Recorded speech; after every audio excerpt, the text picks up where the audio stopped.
The New Orleans Saints draft Kelvin Banks, 9th overall, and they get an F grade. Ladies and gentlemen, today we are going to talk about the pick. We're going to talk about Kelvin Banks. First and foremost, thank you very much for everyone who tuned into the stream last night. Over 20,000 people in total. We peaked at about 3,000 live viewers. Stream was over 4 hours. Unbelievable stuff. Thank you very much for everybody who supported. Okay. Now, I've got a ton of stuff to talk about with this Banks pick. So sit back, kick your feet up. Unless you're not wearing socks, then Jesus. I mean, put them down. Okay. Bleacher Report. Kelvin Banks. F. All right. What's going on here? The New Orleans Saints passed on Colorado quarterback Shedeur Sanders despite a screaming need at quarterback after Derek Carr's shoulder injury came to light. On Bleacher Report's final big board, Banks was lower than Sanders. Okay, let's go to ESPN. ESPN. Questionable pick from Mel Kiper. This isn't really about Banks. He started 42 games in college and is a really good run blocker. All in all, he's a decent value at number 9 and checks a box for the Saints. The Saints needed to improve their pass protection. No, this is really about passing on the quarterback class and specifically Shedeur Sanders. He is my QB1 and ranked number 5 overall on my final board. He's accurate and tough in the pocket, blah, blah, blah, blah, blah. This is from Mel Kiper. I want to make this really clear, and I want to put this at the beginning of the video because I want everyone to understand it. Mel Kiper should be fired. This is malpractice, what ESPN did, and Bleacher Report's in the same vein. There is a divide, ladies and gentlemen. There's a divide in sports media between people who watch the games, people who know what they're talking about, and people who are casuals. And they show up on set, and they just say things, and they try and drive narratives, and they try and do whatever the networks want. If a meteorologist came on for 3 months and said, April 25th, there will be a Category 5 hurricane. Get out. 200 miles an hour winds. There's going to be a 5,000-foot storm surge. Lives will be lost. Buildings will be damaged. Get out of the city. And then you boarded up your house. You picked up all your plants, moved them to the top shelf, wrapped your computer up, put it at the top shelf of the closet, and then you evacuated. And you went to Minnesota, and you're watching the news. And on April 25th, if it's blue skies and sunshine, that meteorologist should lose his job. Mel Kiper has Shedeur Sanders as his QB1, which means he thinks he should have gone first overall. All right? Ladies and gentlemen, he wasn't drafted in the first round, okay? This isn't like Shedeur went 10th. This isn't like Jackson Dart went 11th and the Saints missed out on their quarterback, by a pick here and there. Shedeur is still available. He's still there, all right? Now look at how Mel finishes this. Now, here's what can change everything for New Orleans, though. It picks at number 40 on Friday. Could Sanders fall to the Saints? Could they trade up to get him? Stay tuned. I'm not staying tuned. This is a write-up about Kelvin Banks. This isn't a write-up about Shedeur Sanders. If you go and look at ESPN's coverage, it is sickening. Okay, Cam Ward, I don't even know if they posted about Cam Ward being first overall because they were too busy giving me live shots of Shedeur. Obviously, we were watching the ESPN broadcast because they're the only ones that broadcast the draft. Every pick, they're like, is this Shedeur? Is this Shedeur? Third overall, is it time? Ooh, here comes the Steelers. Anyone who actually does this, and anyone who actually looks at the analysis and the mocks and the market, the Vegas markets and all that, we all knew the Shedeur thing had passed. And nothing against Shedeur. He just wasn't the guy at 9. Now, really think about what this is saying. This is saying he said Banks is good value, whatever. He writes this knowing Sanders was not drafted.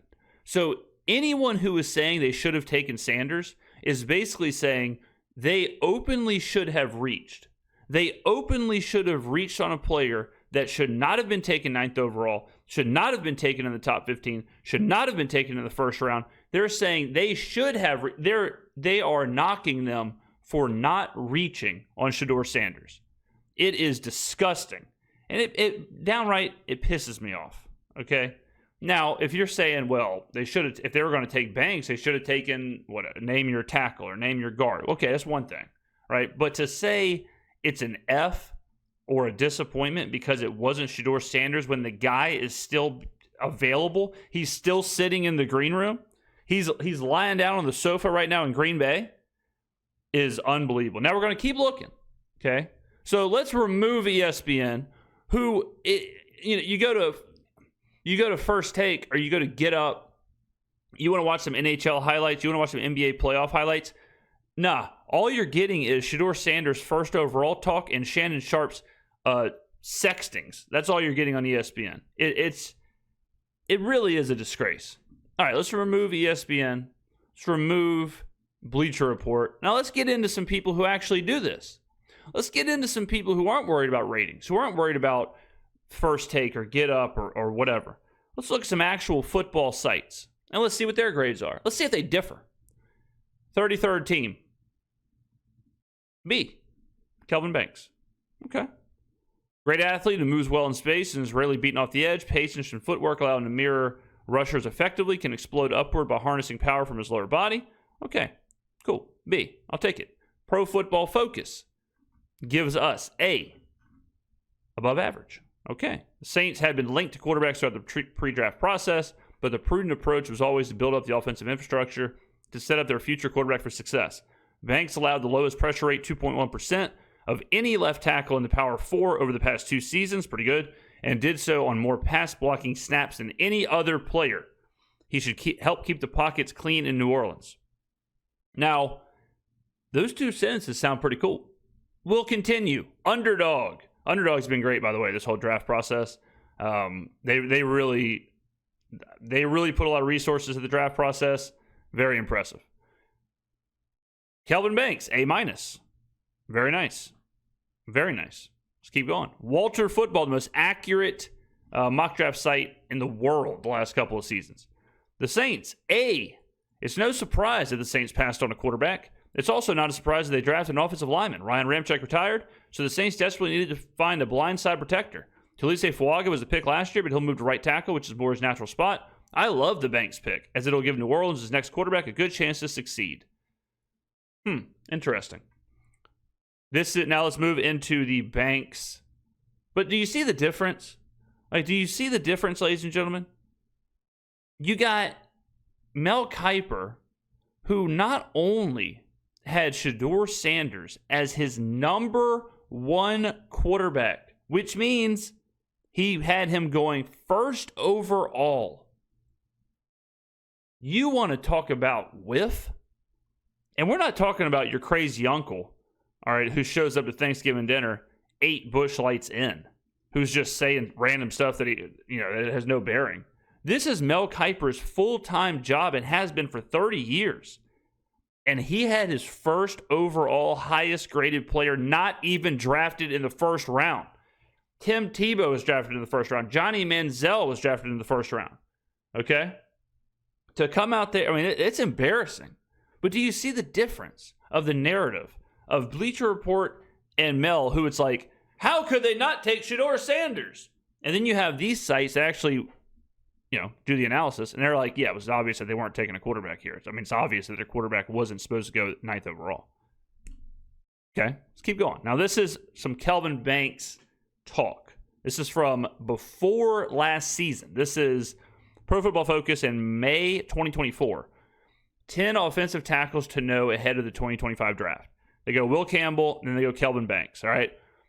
Banks has been the starting left tackle in each of his first 2 seasons and excelled as a pass protector in that stretch. His 2.5% pressure rate allowed since 2022 is second among returning Power 5 tackles. While inconsistent in the run game, 70.0 run blocking grade in 2023, Banks has flashes of dominance there. His 12 big-time blocks were second to only Tulisa Fuaga. Interesting. The former 5-star recruit is an excellent athlete, placing in the 86th percentile of offensive tackles and PFF's game athleticism score. Banks will push Campbell for the OT1 spot next year and both project as top 10 picks. All right, this is Kelvin Banks' PFF profile. So in 2024, he got 86.2 grade, pretty damn high. He had game grades against Georgia, 78.6. Clemson, 75.3. A&M, 71.9. Ohio State, 75.8. A couple of the big dogs there. Michigan 76.8. Not too concerned about what he did against ULM or Mississippi State. So he lined up exclusively at left tackle. Okay, you can look at some of the grades here. So there you go. So he gave up 1 sack all of 2024, which, according to this hombre, I'm not sure where the hell this guy is a Falcons fan. I'm not sure where the hell this guy is getting these stats from. I have a sneaky feeling he's looking at the box score, not looking at the game tape. I can tell you he's not looking at the game tape because he shows this video. Here's what new Falcons linebacker Jalen Walker can do versus new Saints OT Kelvin Banks twice a year. So, again, let's just take a look at this rep. Does anybody here think Jalen Walker won that rep? I mean, ladies and gentlemen, I don't have to go into too deep into game tape here to explain why this is not a win for Jalen Walker. Remember, sacks should be a quarterback stat. I mean, this is insane. That this is the highlight. Like this is what Jalen Walker can do to Kelvin Banks. Okay, well if he does that, we'll be fine. So unbelievable performance from Falcons Twitter. All right, let's keep going here. So now we're going to get into some actual grades. Okay, some actual recap, live reactions.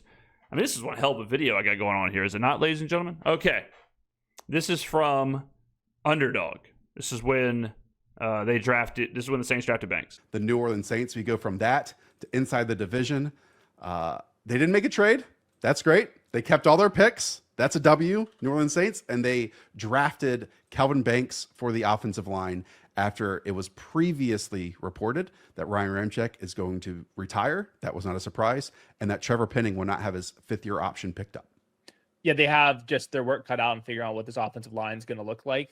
They have a lot of options with that because Fuaga, their left tackle, played right tackle in college. Kelvin Banks played left tackle in college, but some view him as a guard. And then Trevor Penning, we'll see what happens there. There's a chance that Kelvin Banks ends up being the long-term right tackle. My prediction is that I think it makes sense to move Fuaga back to the right where he's most comfortable and let Banks play left tackle, and you move Penning in at left guard, and you see if Penning, because you didn't pick up his option, so you see if Penning can survive as a guard. If not, you handle that next season. But if he can play left guard and he thrives there, you extend him. Okay. Now the question would be, you already know what you have in Fuaga, so do you risk Fuaga by moving him again? But I don't think this is something that's going to be talked about a lot, but should get handled pretty quickly once everyone shows up for camp. Like, we're going to hear about Banks playing left. We're going to hear about Banks playing right. We're going to hear about Fuaga moving around. We're going to hear about Penning. But I think at the end of the day, you're looking at having your tackles completely figured out. And you're rolling into the next 8 years with Kelvin Banks and Talise Fuaga, and you're feeling pretty good about it. So they can move these guys any which way. They needed to address the offensive line, and I thought Kelvin Banks, like Ted McMillan, was one of the more overthought guys in the process. He checks the length, he checks the athleticism. He has 40+ starts at Texas, early declare, high character guy, one of the highest floor prospects in the entire draft class. And I do think that he has a chance to turn into a left tackle. We'll see what they want to do with Fuaga over there. So to me, the only reason why this wasn't an A+, because I had Kelvin Banks as my 7th overall prospect, is I have a really high grade on Jackson Dart. And at some point, you got to figure out the quarterback situation. So we'll see what the Saints do either in this draft class or in the next one. I mean, and Kellen Moore just coming from, the LA Chargers, and then obviously most recently with the Philadelphia Eagles, O-line investment after O-line investment after O-line investment. I will say, and I was shocked with, it's a different play caller. I was shocked though how good the Saints offense looked in the first 2 weeks of the season last year when their offense was healthy and intact. Now, again, it's very different. That was outside zone and then deep play action shot plays off of that. This one's going to be slightly changed, and most notably, right now, it's not Derek Carr playing quarterback. You know what's interesting? So I was talking about this during the stream, but it is funny how simultaneously people are like, we want the Saints to be the Eagles. I ask people all the time, who's the best GM in the NFL? Who's the best owner? They're like, Jeffrey Lurie, Howie Roseman, Eagles. Eagles don't miss in the draft. Eagles don't do this. But when the Saints do things to err towards being the Eagles, people are like, no, not like this. No, not an offensive lineman. No, not a defensive lineman. And then you look at the Eagles and it's like, well, they are winning through the trenches. Well, they do. Well, wait a minute. Hold on a second here. So, I don't blame anyone for saying this is a boring pick. Like, I don't blame anybody for saying this pick isn't sexy. It's not. It's an offensive lineman, right? Is it better for the long term of the team? Is it like a long-term investment? Is it a, control the football, tempo? Is it that kind of a pick? Yeah, absolutely, for sure. Is it splashy? Are you going to buy a Kelvin Banks jersey? No. But does that make it a bad pick? No. Just like Talise Fuaga last year. Sexy? No. Good pick? Yes. Big questions there. So for the long term, though, Kellen Moore and beyond, just fixing the offensive line is the right, I think, foundational piece to add. Yeah. I think you nailed it. Just not trading up in this draft class was the win. Like they just Big stayed dub. home, non-controversial pick here, like keep it moving. They kind of needed that. Good job, Mickey Loomis, for sitting on your hands. But one of your proteges did not do that. We will get to that a bit later on. Could you? All right. Good stuff there. Let's move on to the next one. So this is from 33rd Team. Well, actually, let's do this one first. This is from Mike Renner. Okay, this is CBS. So Mike Renner, CBS's guy, and this is him talking about Kelvin Banks. I watch his tape. Oh, by the way, this is like a month ago. I have him OT1, and I'm just an awe of the athlete. OT1. This is a month ago. He has him as the best OT in the draft, ahead of Will Campbell, ahead of Armand Mimbu. All right? Remember, this is the guy, Kelvin Banks, who has Mel Kiper ready to commit honorable Sudoku live on TV. This is the same player, the same pick that Mickey Loomis 6969 in the chat and the YouTube comments is saying, I'm selling my season tickets. I'm never watching a Saints game again. I'm burning my jerseys. I hate this team. This team has ruined my life. This is the worst night of my life. And this guy is saying, now I have him as OT1. And Underdog is saying, well, this probably is an A-, A+. And Walter Football is saying, oh, this is an A. And PFF is saying, yeah, I mean, this is a, above average. This is an 86 whatever graded player at a highly coveted position. Above Campbell. I have him above Campbell because I think athletically and just like the physical profile, physical makeup is the closest thing that I've seen to Tristan Wirfs. It reminds me so much of Tristan Wirfs because of the hip explosion. Just like, to me, there's like two different aspects of kind of like power along the offensive line. There's like strength, which is manipulating guys with like upper body, being able to absorb a blow. And then there's hip explosion, which is like truly like when you can get onto a guy, how much can you then drive? Like explode the hips and move a guy against his will off the ball. And I see Kelvin Banks and I see that level of hip explosion that I saw from like Tristan Wirfs, where when he hits a guy and starts to run, it's just different. It just has a different element to it that usually you just don't see from guys, 315, 320. He's not a massive tackle, but he hits guys and they move. And he's only 20 years old. He's been starting since his true freshman year. Over 1,500 pass blocking snaps, only 34 career pressures. So like there are weeks. Damn, like these numbers are nuts. This is to his game, don't get me wrong, but like as an athlete, I expect him to high vertical, long broad jump. Like he is just going to crush the metrics you want to see crushed along the offensive line position. Because of that, when you're that good of an athlete, like you keep the guy at tackle. There's so few of them. You might as well keep him at tackle. Which is why I think he'll probably end up playing his primary position of left tackle. They'll move Fuaga back to the right because they know Fuaga can play there. He played there his whole life. And then you give Penning a shot at left guard. And worst case scenario, you got your two tackles for the next 10 years. Yeah, I guess I to me that was more just like a measurables thing. I never felt like he was like the arms didn't really show up on tape to me too much.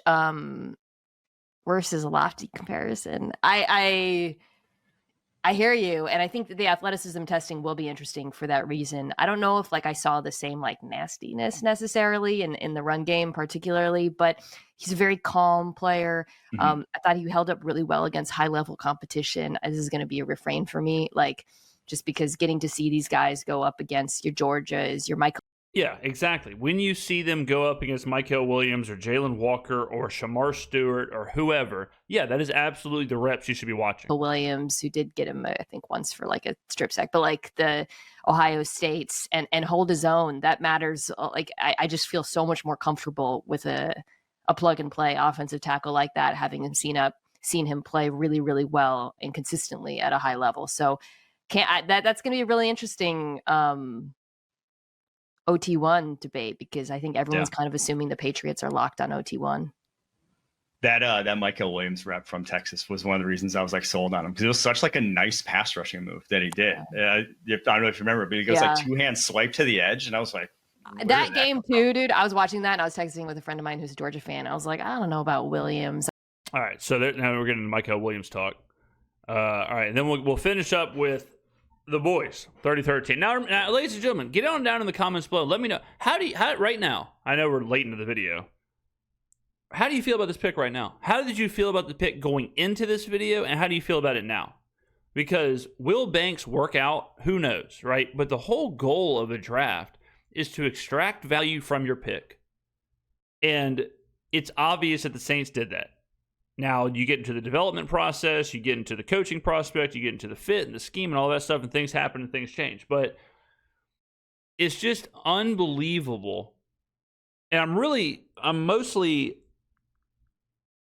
disappointed in the laziness of the national sports media, or some of them, not all of them, obviously. But, I mean, you can just tell who is watching the games and who is not watching the games. When all of the headline guys, they're not watching the games, they're just looking at the headlines and they're just building the stories and they're just doing all this. When all those guys are giving it an F, and all the guys who are watching the games are giving it an A and an A+, and an OT1, I mean, what else really needs to be said? The fact that the Saints arguably got an OT1, arguably got one of the best tackles in this draft,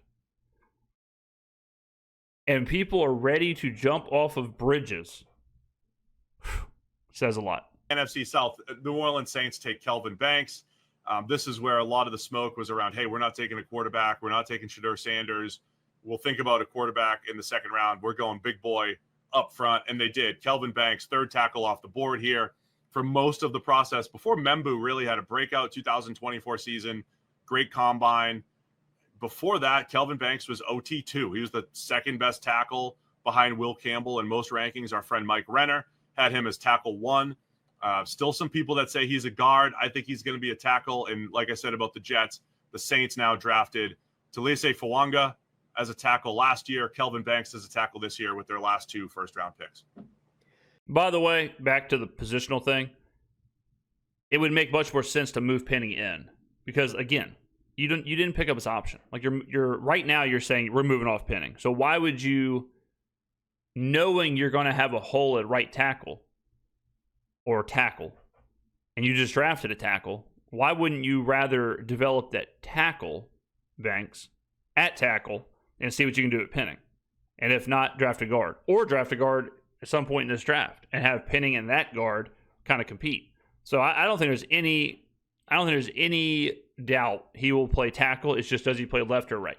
Yeah, and I think the Saints just had a lot of needs. They could have gone in a variety of different ways. They needed edge rushers. They needed edge rusher. They needed defensive interior in particular.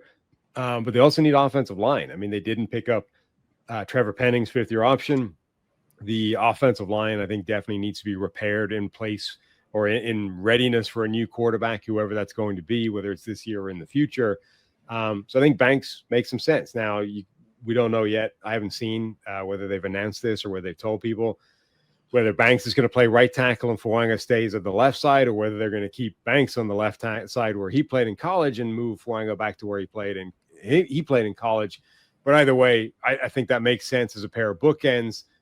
Banks's best trait to me is that guy in space is awesome. Like if you get him out in space on outside zone runs, on screen plays, like he's able to locate and destroy. Which obviously makes sense since he's so athletic. Much smaller defensive backs, linebackers, and just open up massive plays for running backs or for receivers. I love that aspect of him. And the rest of his plays good as well. One other piece that's interesting to maybe only me, J.C. Latham, college right tackle, moved to left tackle in the NFL, and now he's going to go back to the right. I think Fuanga, they might do the same. I mean, he was. Yeah, I think that makes sense. I mean, Fuaga was fine at left tackle last year. He is a career right tackle. He moves to the left because he kind of has to. You get a guy in Banks who has never taken a snap on the right side. Again, like I think it just makes perfect sense. Just go back to your natural position, and we'll just have Banks start off where he's natural. And for the Saints, like that's the bet. Like again, the fact that we just had this guy compared to Tristan Wirfs, you know, like the fact that the Saints could be looking at the next like two big time tackles in the NFL, and they're a rookie and a 1-year guy. And the Saints can just be good at tackle. That's not even counting Eric McCoy, who's a stud, right? So it's like, you know, the more I talk about it, the more I think about it, the more I see it, the more whatever. It's like, okay, yeah, this makes perfect sense. This is an absolutely fine pick. And again, we have 8 more picks. The draft isn't over. The Saints have been notorious for taking great players late. A la Hendrickson, Bond, Eric McCoy was a second-round pick. Alvin Kamara. Like, I don't have to go down the list. But the draft isn't over. We have a second-round pick. We have the 40th pick. All right? Who knows what this draft class is going to look like? It's a college right tackle. Put him back to the right side and let Banks play left. So it's either like, I keep saying it doesn't matter. Just let guys move. They'll figure it out. Is this the NFL saying, it's some failed experiments. It's better to just keep guys on their more natural side. We'll see what happens, but you're right. I mean, Penning, they're not picking up his 5th-year option. Yeah. I think he'll be on the trading block now if there is a desperate team that would like the developmental project in Penning, who's a good run blocker, not as good as a pass protector, and, you know, probably doesn't have a spot unless he's going to play guard for a year. Best case scenario for the Saints is Penning figures it out at guard, because then you got Penning at guard, who is a mauler in the run. You've got 2 good tackles, and you got Eric McCoy and very serviceable Cesar Ruiz. That's best case scenario. Now, obviously, if Penning doesn't work out, okay, figure that out later. But year for the Saints, because I think or maybe Banks plays guard for this year and then plays tackle, because they could have Fuanga and Penning for this year. So we'll see what happens. That makes no sense. Mature move by the Saints, we'll say, for them as well. Get the big boys up front. Your workflow is important. All right, good stuff, ladies and gentlemen. Let me know. What do you think? Let me know. Are you still saying, this is a C? This is a D- because we didn't get whatever, Shedeur Sanders, or we didn't get, I don't even know, whoever you wanted. But I don't know. I mean, I think this is like a solid B. Solid B. I think if you're like A++, I think that might be a little far on the other side. But I think B to B+ to A- somewhere in there, okay. If you want to say it's a B and it's boring, that's cool. But F, D, come on. Come on. All right, ladies and gentlemen, get on down in the comments below. Thank you for watching, and I will see you in the next video.